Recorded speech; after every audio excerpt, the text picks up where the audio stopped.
How's it going, guys? Back again, normal schedule. Back to real videos instead of blackout. I actually got my green screen and mic hooked up. Do not have an image for the green screen yet. That is why it's not imaged. That's why it is green.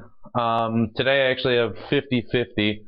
Now, I was really into this movie and I wanted to see it, but I didn't know if it would qualify for what I want to do for Cine Scan.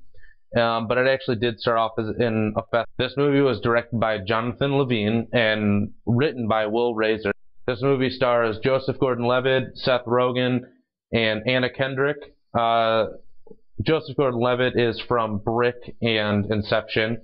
Seth Rogen is from Pineapple Express and Knocked Up. He's also in Superbad. He's the cop from Superbad. And Anna Kendrick is from Scott Pilgrim vs. the World, which I really didn't realize it while watching the movie, but after going back and looking at it on IMDb, I do remember her being in the movie as his sister. This movie can be described by IMDb as inspired by a true story. This movie centers on 27-year-old Adam, who learns of his cancer diagnosis and his subsequent fight to beat the disease. Now, I just finished watching this movie, and I have to say that I was expecting it to be really good, but I was extremely blown away, and sometimes I find myself having a hard time to get into emotional movies, you know, like sappy-ish movies, but this one kind of just, the way it was shot and everything, it just drug you in and it kept you watching.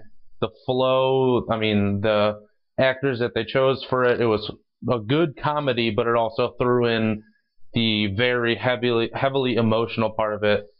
And it just kind of, I couldn't stop watching.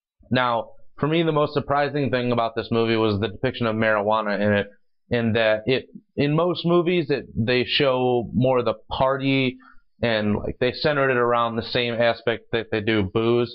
But in this movie, it shows the obvious medical help along with the realistic passiveness of the drug. And if you can't tell, there was nothing really that I disliked about this movie. I mean, if, like most movies, if you watch it again, you could nitpick a few things here and there, but the first time viewing this, can't say I hate one thing. Now, a lot of movies are read differently based on the viewer, and although it might sound cliche, to this movie, what it means to me is that it's not about the cards that you're dealt, it's not about the situations that you get yourself into, or things that happen unexpectedly because life takes unexpected turns. But it's about the things that you do after and how you, deal with yourself in the current situation, and about surrounding yourself with the right atmosphere and the people that deserve your company.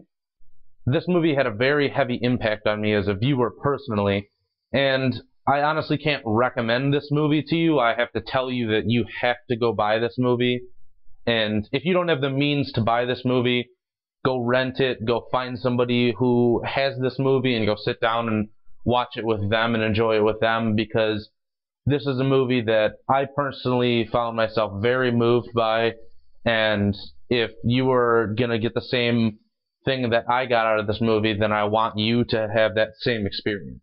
And once again, that brings us to the end of today's episode. And as always, you can follow me on Twitter, you can follow me on Tumblr, all the links are below, you can leave notes, comments, anything as you do.